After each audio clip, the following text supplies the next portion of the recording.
The clock above the door inside Schuber's books clicked onto 6 p.m. with its high-pitched ting. It announced it was now 6 o'clock. Not that Albert needed the announcement. Albert had been watching the second hand on the clock tick around for the past 7 or 8 minutes. Or had it been longer, he couldn't remember. Pushing the oak chair back with its one squeaky wheel, Albert announced to no one at all, closing time.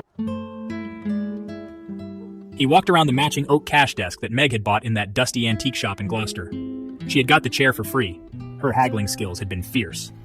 As Albert reached the door, he flicked the switch on the side of the neon sign, confirming Schuber's books was now closed to anyone that passed by. Not that anyone would or had been since lunchtime.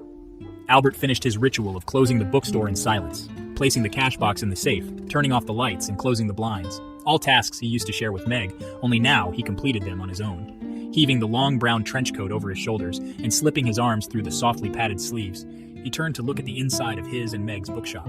Could he still call it their bookshop after 6 months of it just being, well, his?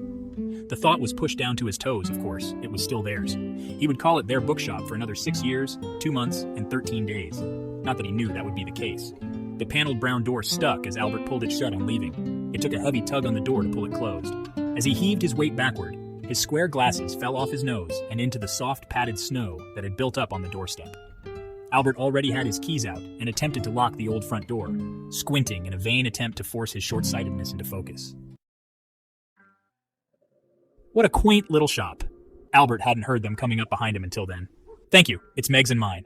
Not turning around, Albert fumbled on the floor with his other hand, skimming his fingers over the snow until they lightly touched the rim of his glasses. Oh, I thought it was just your bookstore now. The tone was playful. That didn't stop Albert from whirling around, pointing his hand that was still clutching his keys at where he assumed the stranger was stood. Now see here, you... His face loosened. Even in this low light and without his glasses on, he could tell there was no person behind him. Confusion spread across his face. His jaw was still open from stopping mid-sentence. For a few seconds, he stared out across the street. Nothing. His glasses back on his face as he turned back to face the door. Water droplets on the lenses where he hadn't wiped them from the snow. Chris, his well-there eldest son, had warned him of this. Isolating himself in the little bookshop would turn him mad. His caution played around his thoughts as he locked the door with ease with his sight returned to normal. I'm not going mad. Well, I should hope not.